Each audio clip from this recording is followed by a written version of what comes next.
The sky is on fire and I'm the last one standing. Not last one standing like some cool hero line. I mean it. Every warden I trained with, fought with, bled with, gone. 12 years of war, and it ends with me on my knees in a crater, watching a thing made of unraveling light walk toward me like it has all the time in the world. Because it does. It has all the time. I have maybe 10 seconds. My name is Yoojin. 8 years ago, I was the weakest student in my class. Rank E. 0 growth. The kind of warden nobody bothered to remember. And somehow, that E-rank nobody is the one who lasted the longest against the end of the world. That's not a flex. It's a joke, a cruel one. The thing in front of me doesn't have a face, not really, just a shape where a face should be, stitched together out of every warden it's ever unmade. I can see pieces of people I knew in there. That should terrify me more than it does. I'm too empty to be scared anymore. Any last words, Static?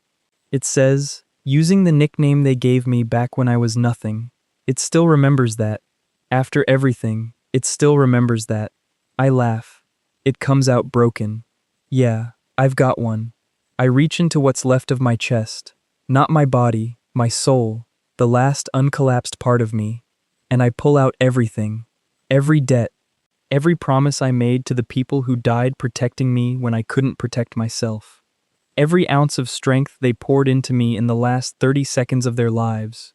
Because I was the only one left to carry it. The ledger flares open one final time. Balance, full. Recipient, Yoojin. Transfer protocol, last resort. I don't get to choose where it sends me. I just know that when a ledger this full detonates, it doesn't disappear. It goes somewhere. Sometime. The light swallows me whole, and the last thing I hear is the unraveler screaming a word that isn't a word, and then nothing. No pain. No war. No 12 years of losing everyone I ever loved.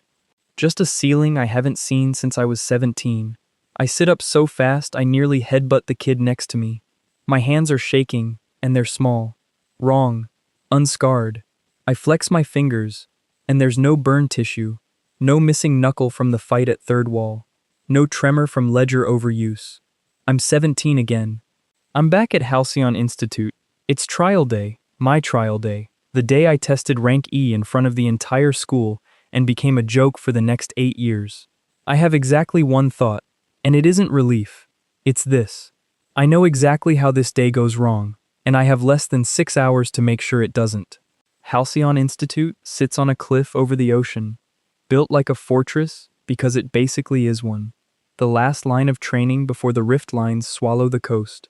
Rifts are tears in the world that open without warning and spit out husks.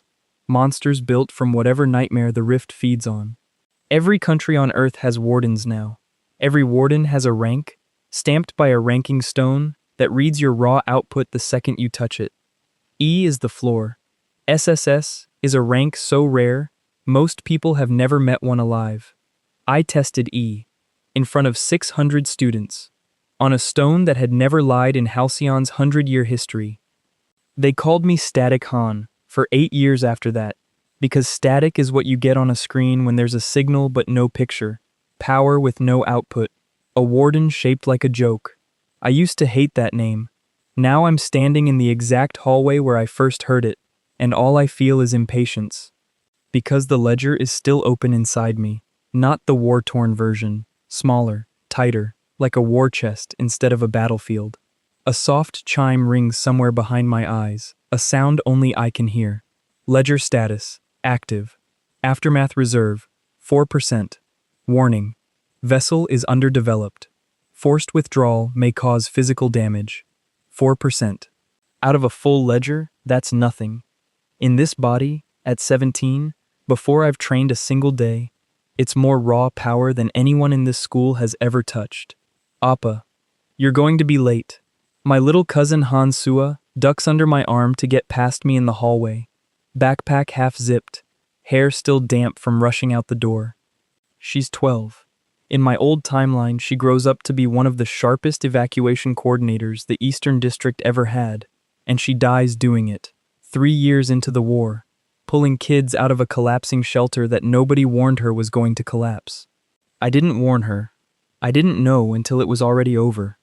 Our parents died in the same rift collapse 11 years ago, back when containment tech was primitive enough that half the coastline still didn't have proper wards. Sua's mother, my aunt, raised us both out of a 2-room apartment 3 blocks from Halcyon's outer wall, working double shifts so neither of us would ever have to know exactly how close to broke we actually were. Sua is the only family I have left who doesn't look at me like a cautionary tale. That's exactly why I can't let her become one. I'm not late, I say, and my voice comes out rougher than I mean it to. Sua stops, turns, and studies my face with the kind of unnerving perception only little sisters and little cousins seem to have. You look weird today. I look normal. You look like you're about to do something stupid, she says it flatly, like a fact, not an accusation. Don't get ranked E and then do something stupid to make up for it. I almost laugh, because she has no idea how close she just landed to the truth. No promises. Yoojin. She grabs my sleeve before I can walk off, and for a second the 12-year-old drops away and something older looks out of her eyes. The ghost of the girl I remember burying a set of memories for that never even happened yet in this version of the world. Whatever happens today, don't disappear on me. I crouch down so we're eye level, and I mean every word of what comes out next. I'm not going anywhere, Sua. I promise. She doesn't know it's a promise I already broke once. In a future she'll never remember living through. I intend to keep it this time, no matter what it costs me. You're blocking the hallway, Static. And there he is. Right on schedule, Choi Jae-hyun, the golden boy.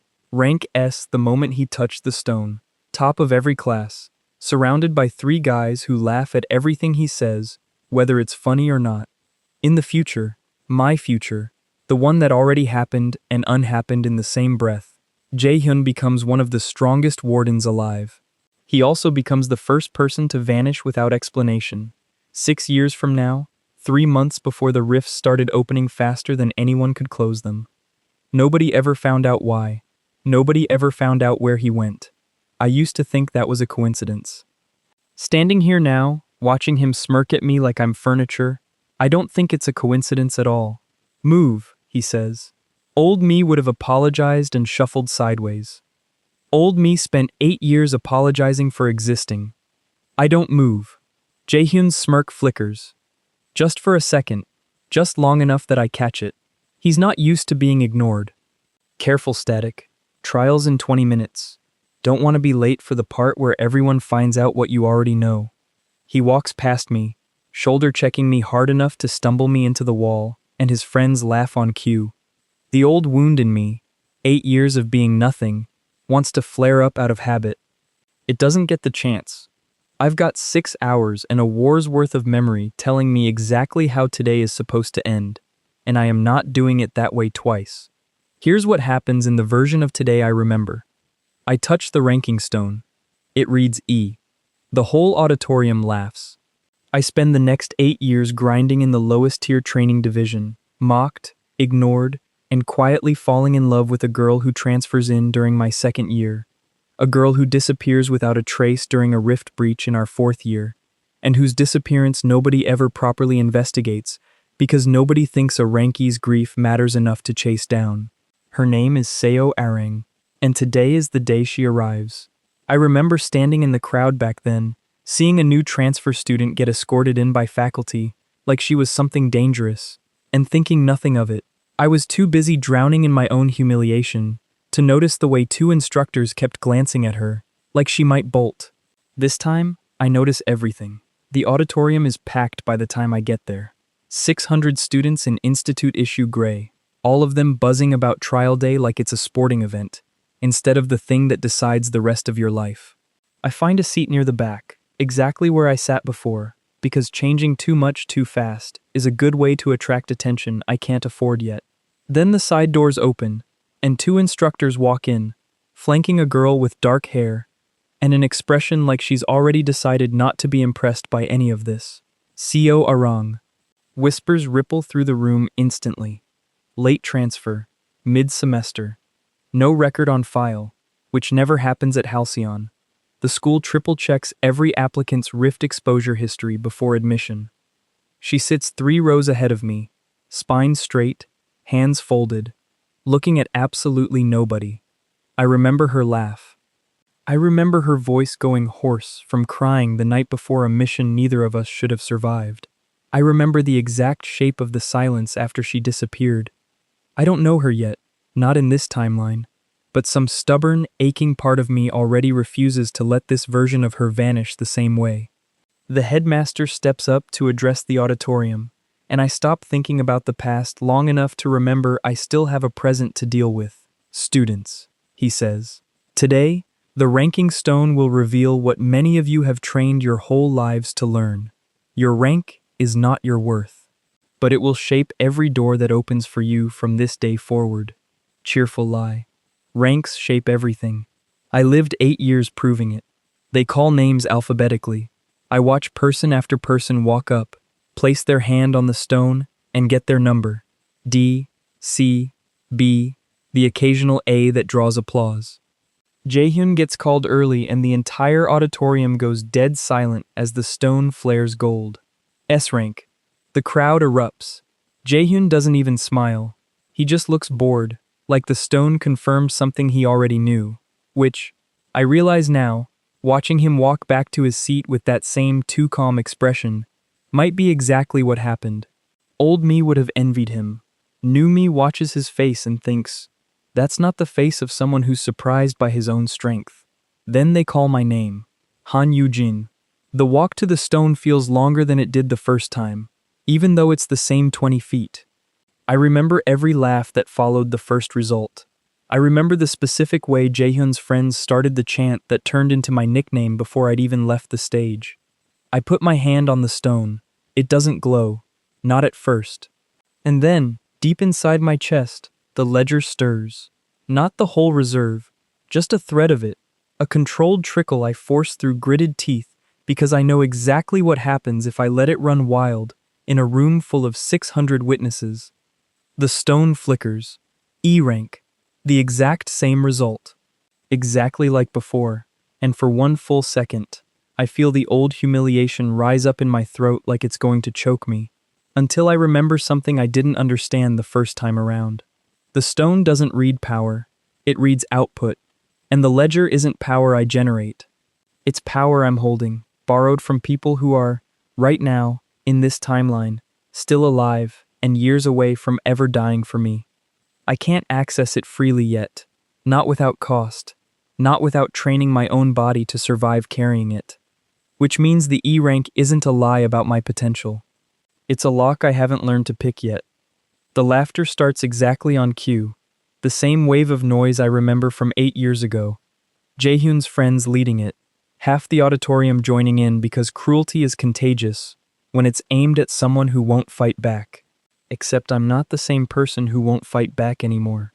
I turn around, scan the crowd once, and let my expression go flat and unbothered instead of crushed. It throws people off more than crying would have.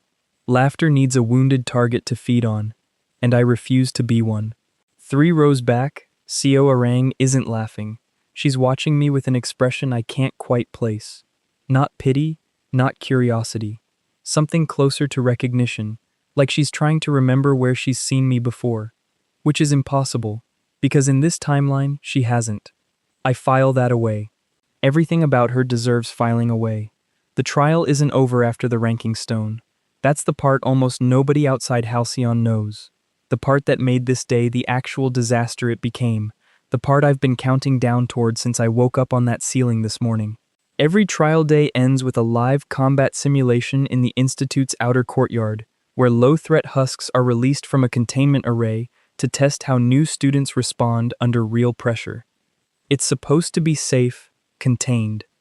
Monitored by 6 senior instructors and a perimeter ward strong enough to hold back anything up to a C-class breach. In my old timeline, the simulation went fine. 3 E-rank students got minor injuries. Nobody died. I remember it going fine because I was too busy being humiliated to pay attention to the warning signs. This time, standing in the courtyard with 600 students in loose defensive formation, I noticed something my old self never did. The containment array is flickering, not the visible kind of flicker anyone would catch by looking. The kind you only notice if you've spent 12 years learning to read the exact frequency a rift makes, right before it tears somewhere it isn't supposed to. Something's wrong, I say, mostly to myself. The girl next to me, not Orang, some random classmate I don't recognize, gives me a weird look. It's a simulation, Static. Relax. I don't relax. I count the seconds between array pulses, and they're shortening. Fast. Whatever's containing the husks in there isn't holding a controlled breach anymore. It's holding back something that's actively trying to get out. The instructors haven't noticed yet. They're watching the students, not the array. That's the mistake that gets people killed in my old timeline 6 months from now during a training accident nobody saw coming. Except this isn't 6 months from now. This is today, and it's happening early, and I am the only person on this field who knows what's about to happen next. The array shatters, not a controlled release. A full breach, the containment field snapping like overstretched glass, and out of the wreckage climbs something that should never have been in a student simulation to begin with. A husk, built like a wolf, but 3 times too large. Its body made of the same unraveling black and gold static I remember from the worst nights of the war. B class, minimum, maybe higher. 600 students scream and scatter at once. The instructors are shouting commands that get lost in the noise. And directly in the husk's path, frozen, because she's new, because she doesn't know the drill yet, is Seo Arang. I don't think. I move.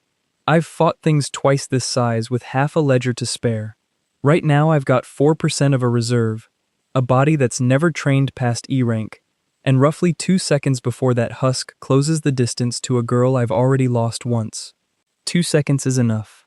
I pull on the ledger, harder than I meant to, feeling something tear loose inside my chest like a stitch giving way, and my legs move faster than a 17-year-old's legs have any right to move. I get between Orang and the husk with less than a heartbeat to spare, throw my arm up, and catch its jaw mid-lunge with a grip that shouldn't belong to someone who tested E rank 20 minutes ago. The husk shrieks. I shove it back 3 full meters, plant my feet, and for one blinding second I feel every dead warden whose strength I'm borrowing screaming through my arms at once. Then the ledger slams shut on its own, self-protection, an emergency lockout, and every borrowed ounce of strength disappears in an instant, leaving me standing there on legs that suddenly remember they belong to a 17-year-old E rank with 0 combat training. The husk recovers first. It lunges again, and this time there's nothing behind my arms but bone and panic. I brace for impact that's going to break something important. It doesn't come. A wall of pale blue light slams into the husk from the side, hard enough to send it skidding across the courtyard, and I turn to see Seo Arang standing where I left her, one hand still raised, breathing hard, staring at her own palm, like it just did something she didn't authorize. I don't, she starts. Later, I say, grabbing her wrist and hauling her back as 3 instructors finally arrive, weapons drawn, containment nets already forming around the wounded husk. Explain later. Move now. We're a good 10 meters clear by the time the instructors finish subduing it, and the courtyard goes from chaos to stunned silence in about 4 seconds flat. 600 students, 6 instructors, and every single one of them staring at the same 2 people. Static Han, who just moved faster than any recorded E rank in Halcyon's history, and the transfer student nobody had a file on, who just put out a barrier strong enough to stop a B-class husk cold. That, Arang says quietly, still staring at her hand, was not supposed to happen. Yeah, I say, watching the instructors' faces shift from panic to something much more dangerous. Interest. Get used to that feeling. It's going to happen a lot. Sua finds me in the crowd before the medics even finish scanning me for injuries, shoving past 2 upperclassmen to grab my sleeve again, this time hard enough to hurt. Her face is white. You said you weren't going anywhere, she says, voice shaking. I didn't. I squeeze her hand once. Quick, before letting the medics pull me toward triage. I'm right here. Still here. She doesn't look convinced. She looks like a kid who just watched something she can't explain, filing it away the same careful way I've been filing away everything about Seo Arang. And for one uneasy second, I wonder exactly how much of today she's going to remember wrong on purpose, just to make sense of it. The institute goes into lockdown for exactly 40 minutes while faculty investigate the containment breach. And by the time classes resume, the story has already mutated 3 times over. By lunch, half the school is saying Static Han pushed a B-class husk barehanded. The other half is saying he tripped and got lucky, and the transfer girl did all the real work. Instructor 1 corners me outside the cafeteria to ask if I'm actually alright. No ulterior motive I can detect. Just genuine concern from a teacher who apparently makes a habit of checking on students nobody else bothers with. It's such a small thing. It still nearly breaks something in my chest, because I remember standing in front of his memorial photo for years without ever knowing he was the kind of person who'd do that. I'm fine, I tell him, and mean it more than he could possibly understand. Jaehyun finds me in the courtyard between classes, flanked by his usual crowd, wearing an expression I don't like at all. Not anger, not mockery. Calculation. Interesting trial, he says. Wasn't trying to impress anyone. I know. His eyes narrow slightly. That's what's interesting. Nobody moves like that their first time using anything. You looked like you already knew how your body would react before it reacted. I keep my face still, but something cold settles in my stomach. He's not wrong. He's dangerously not wrong. And I have exactly zero explanation that doesn't sound insane. Lucky adrenaline spike, I say. Rare in E ranks, but it happens. Sure, he doesn't believe me. I can tell by the way his mouth curls, amused instead of convinced. You know what else is rare? A rank S student your age, who's already fought husks bigger than that thing before he ever set foot in this school. My whole body goes still. What are you saying?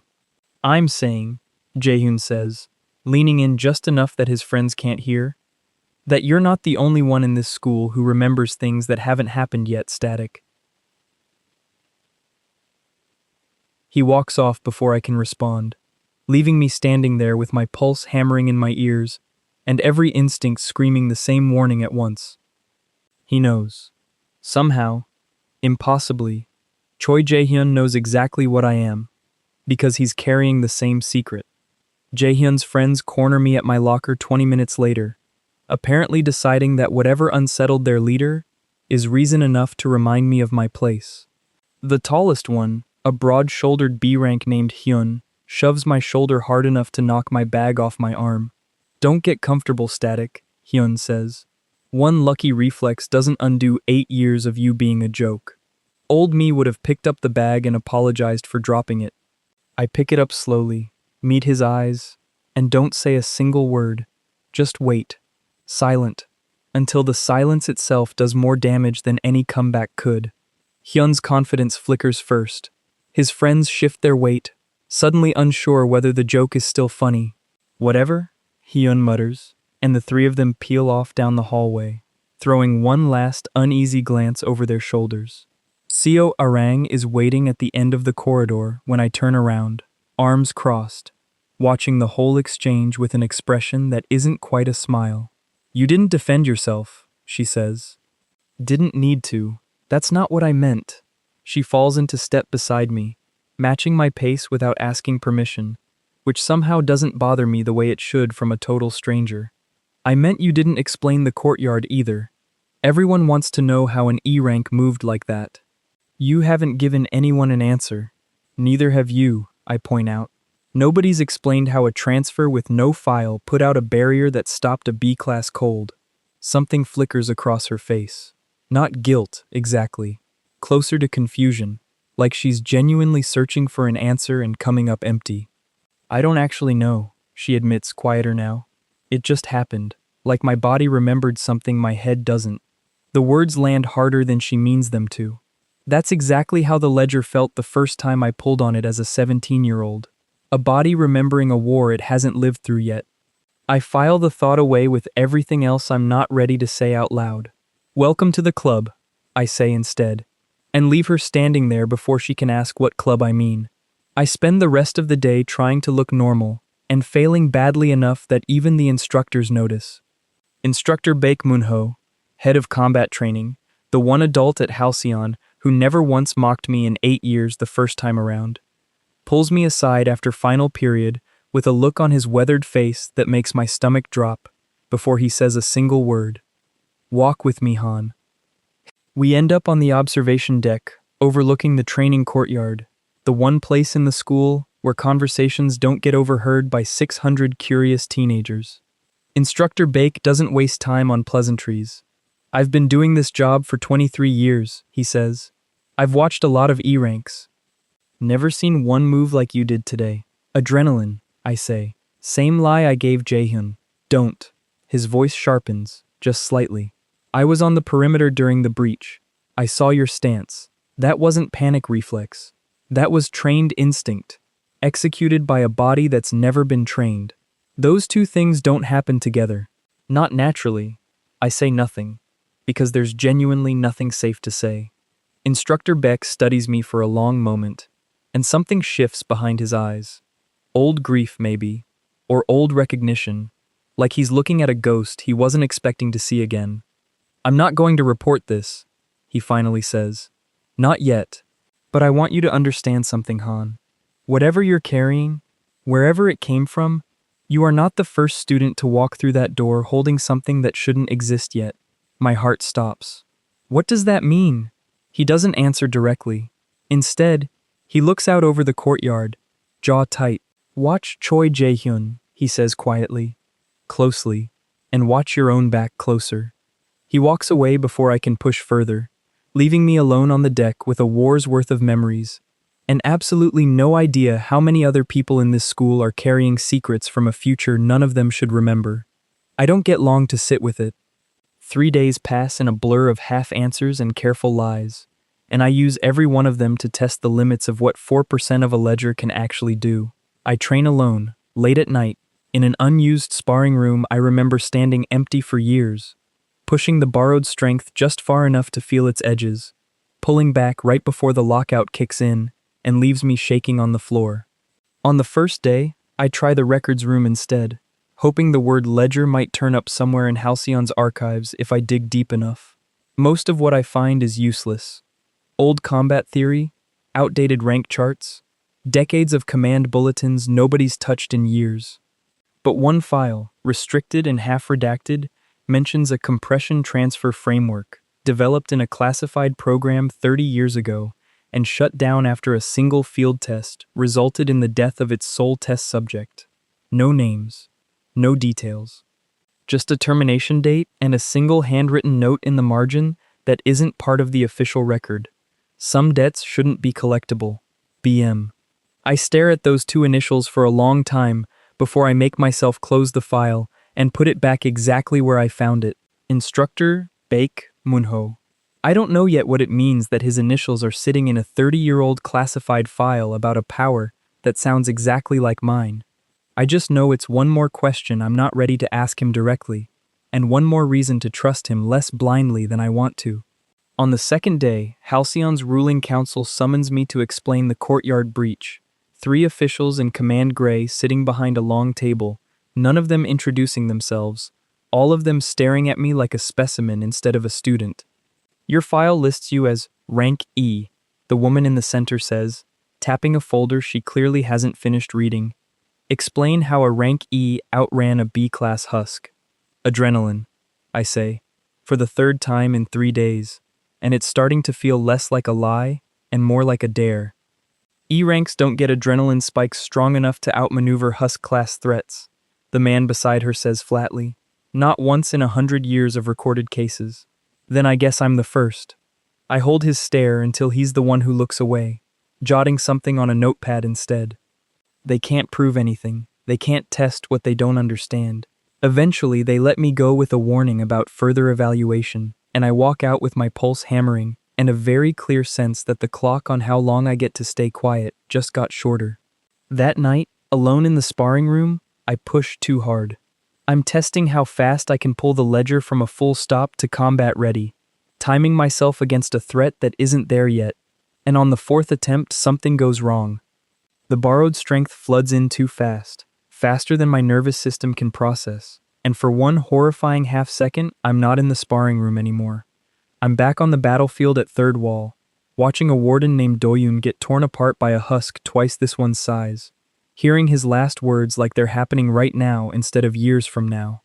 I come back to myself on my knees, blood in my mouth from biting my own tongue, the ledger screaming a warning I can't ignore twice. Memory bleed detected. Vessel instability rising. Recommend immediate cessation. I don't stop. I can't afford to. I just breathe through it, wipe the blood off my chin, and go again. Slower this time, more careful, because whatever this power is costing me, 6 days isn't nearly long enough to learn how to pay it safely. On the third day, a routine sparring match nearly exposes both Jaehyun and me in the same afternoon. It's an assigned class match, nothing more. S-rank Jaehyun against a C-rank upperclassman who never had a chance to begin with.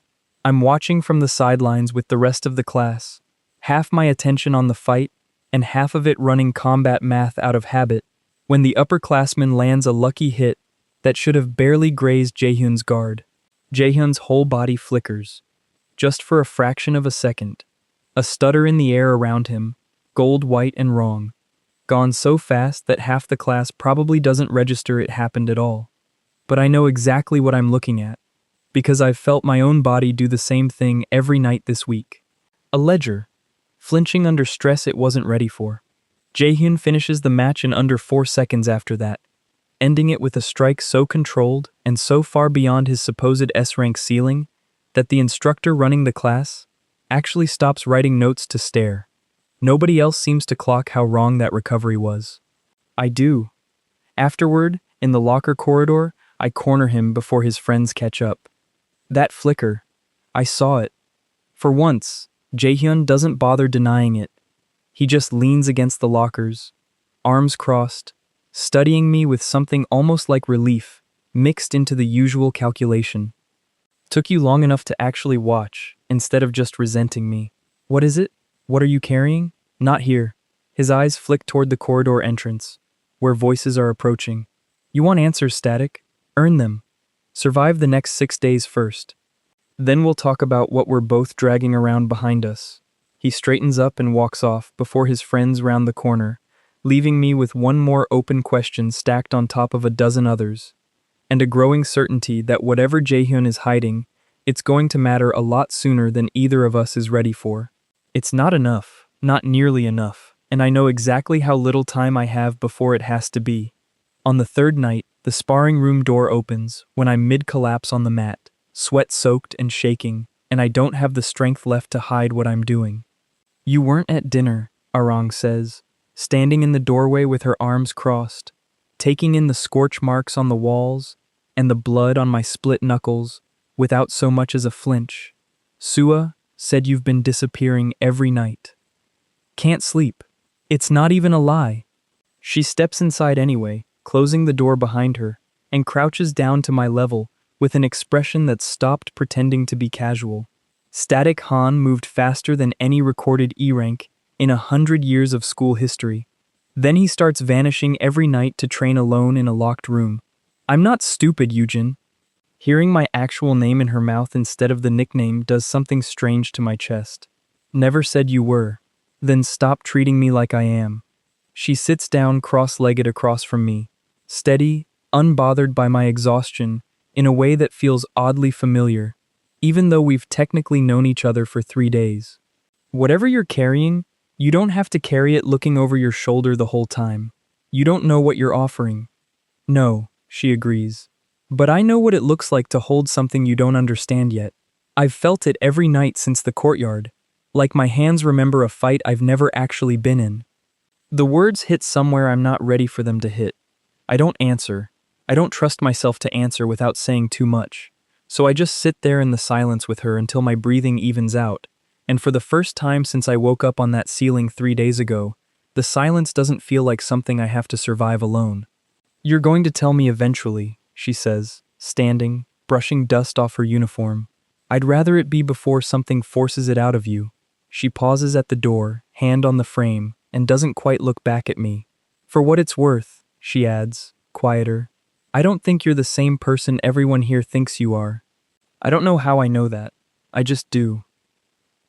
She's gone before I can decide whether that was a warning or a promise. I lie back on the mat, staring at the ceiling, and let myself wonder, just for a second, whether keeping her alive this time might mean letting her in a little further than I planned. It's a dangerous thought. In my old timeline, the closer I let people get, the more names ended up on walls I couldn't stop walking past. But some stubborn, exhausted part of me is done being careful, in a way that only ever protected me and nobody else. If keeping Orang alive means she eventually finds out exactly what I am, I decide, staring at the cracked ceiling tiles, that's a risk I'm finally willing to take. Because I remember what happens 6 days from now. In my old timeline, this was the week a rift tore open over the Eastern District. Not a training simulation, not a contained breach, but a real one, unscheduled, catastrophic, and strong enough that Halcyon's entire senior class got deployed to hold the line, while junior evacuation teams cleared civilians. I was too weak to be sent. I stayed behind, useless, and found out 3 days later that 4 upperclassmen didn't come back. One of them was someone I hadn't even met yet in this timeline, someone I remember only from her memorial photo, pinned to a wall I walked past every single day for years afterward without ever learning her name properly. This time, I'm not staying behind. 6 days isn't enough time to master a reserve this unstable. It's barely enough time to survive using it once without collapsing. But I've fought worse odds with less, and I have something now that I didn't have the first time around. The exact date, the exact location, and enough warning to make sure this time, the ones who die aren't the ones I remember losing. The morning it happens, the sky over the Eastern District turns a wrong shade of green 3 minutes before the alarms even trigger, and I'm already moving before the first siren finishes its first note. Instructor Beck finds me at the staging gate, geared up, uninvited, and doesn't waste breath asking how I knew to be there early. He just looks at me for one long second, something unreadable passing behind his eyes, and says 4 words that tell me he's starting to understand exactly how much I'm not telling him. Stay close to me. Beside him, a younger instructor I recognize but haven't spoken to yet, is already barking evacuation orders at a cluster of juniors. Instructor 1, barely 30, sharp-eyed, the kind of teacher students actually like instead of merely tolerate. In my old timeline, his name was one of the 4 on that memorial wall, and I remember standing in front of his photo for a long time, trying to place a face I'd never once seen in 8 years of walking past it. I'm seeing it now. I intend to make sure it stays that way, a face I only ever have to see alive. One catches me staring and flashes a quick, tired grin before turning back to his juniors, completely unaware he's being watched by someone who already knows exactly how badly today could end for him. The rift tears open over the Eastern District exactly on schedule, and what climbs out of it isn't the mid-tier husk swarm my old memory logged from a safe distance. It's bigger, wrong in a way even the senior wardens flinch at. A single towering shape, half-formed, radiating the same unraveling static I remember from the very last thing I ever fought. Not identical, not the unraveler itself, but close enough in signature that my whole body goes cold recognizing it.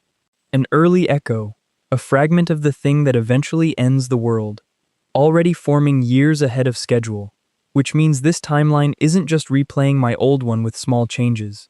It's diverging, fast, and getting more dangerous every single day I stay quiet about what I know. Jaehyun is there too, held back with the rest of the junior class behind a containment line, and even from this distance I can see the tension in his shoulders. Not fear, but restraint, like something in him is straining against a leash he's chosen to keep on. He catches my eye across the chaos for exactly 1 second, and whatever passes between us in that second feels less like rivalry and more like 2 people quietly measuring how much longer they can both afford to hide. Senior wardens hit the husk with everything they've got, and it barely staggers. I watch 2 of them get thrown back hard enough to crack the pavement, watch Instructor Bake grit his teeth and step forward to cover the retreat, watch the exact 4 names I remember from that old memorial wall standing directly in the collapse zone. Then I see the evacuation line behind them, junior students shepherding civilians toward the transport gates, and my stomach drops through the floor. Sua is in that line. She's not supposed to be. Evacuation duty is reserved for upperclassmen, but half the junior roster got pulled in early because of how fast this rift opened. And there she is, 12 years old, herding a group of terrified kids twice her size towards safety, while the ground shakes hard enough to crack tile under her shoes. The Husk's next swing goes wide of the seniors and crashes straight into the support pillar holding up the evacuation corridor's roof. SUA, I scream her name, before I've even decided to move, and the sound of it does something to me that adrenaline alone never could. It strips away every careful, rationed plan I had for tonight, and leaves nothing behind but raw, unfiltered need. I don't have 4% of a ledger anymore. 3 days of controlled bleeding has grown it, slowly, painfully, to just over 11. Still nowhere near what I had the day I died. Still more than enough to change what happens next. Yoojin, don't. Instructor Beck starts, because he's already guessed what I'm about to do. I'm already moving. I hit the ledger hard, no rationing this time, no careful trickle, just a full-force pull that lights every nerve in my body on fire at once. And the world slows down the way it used to slow down, in the worst moments of the war. Every borrowed heartbeat from every dead warden pouring strength into limbs that were never built to hold it. I don't have time to choose between Sua and the seniors, so I don't. I cut sideways first, catching the collapsing pillar one-handed hard enough to feel bone creak, and shove it clear of the evacuation corridor with a force that sends Sua and half her group sprawling to safety instead of under rubble. Run! I shout at her, and for once in her life she doesn't argue. She grabs the nearest kid's hand and bolts, throwing one terrified look back over her shoulder that I don't have time to answer. Then I turn and get between the Husk and the 4 seniors with half a second to spare. Move! I scream, and this time they listen, scrambling clear as I plant myself in the collapse zone alone, staring up at something 3 stories tall and made entirely of unraveling light. It looks down at me. For one horrible second, I swear I see a shape inside the static that almost resembles a face. I remember screaming my name at the end of the world. You're early, it says, in a voice that isn't a voice, layered and wrong. You shouldn't be this strong yet. Yeah, I say, and my hands are already burning gold with borrowed power. 11% of a ledger built from the deaths of every warden who ever believed in me. Get used to disappointment. I hit it with everything I've got. The impact sounds like the sky cracking open. A shockwave that flattens debris in a 50-meter radius, throws dust and light in every direction, and for 3 full seconds, nobody on that battlefield can see anything through the glare. It doesn't go down easy. Half unraveled and screaming, the Husk swings back before I can reset my stance. A clawed limb the size of a bus cutting through the dust straight for my chest. 11% of a ledger doesn't leave much room for recovery. I brace for a hit I don't think I survive. It never lands. Instructor Beck is suddenly there, blade drawn, deflecting the strike at an angle that sends sparks screaming off the Husk's claw and buys me exactly the half second I need to plant my feet again. I told you to stay close, he grunts, shoving me back a step. Not to get yourself killed proving a point. Wasn't proving anything. My hands are shaking, gold light flickering unstable at the edges. Just finishing it. I don't wait for permission. I drive forward under the Husk's guard and slam both palms into the fracture, already splitting its chest, pouring the last of the 11% into a single point until the crack spreads wide enough to swallow the light holding it together. When it clears, the Husk is on its knees, half its mass unraveled into nothing, shrieking something between rage and disbelief. And I'm still standing, blood running from my nose, my ears ringing so hard I can barely hear my own heartbeat, but standing. 11% nearly killed me.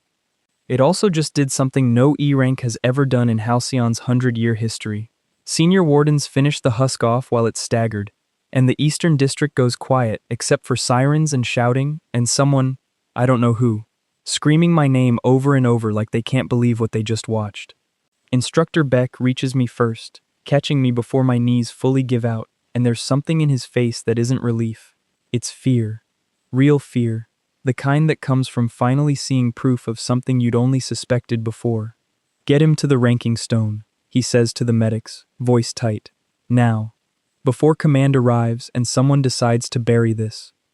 They half carry me back to the institute, and I'm barely conscious enough to understand what's happening when they press my hand against the stone for the second time in 6 days. This time not for a scheduled trial, but because half the senior staff are standing around demanding proof of what they just witnessed with their own eyes. The stone flares. Not gold like Jaehyun's S rank. Not any color I remember seeing on that stone in 8 years of walking past it.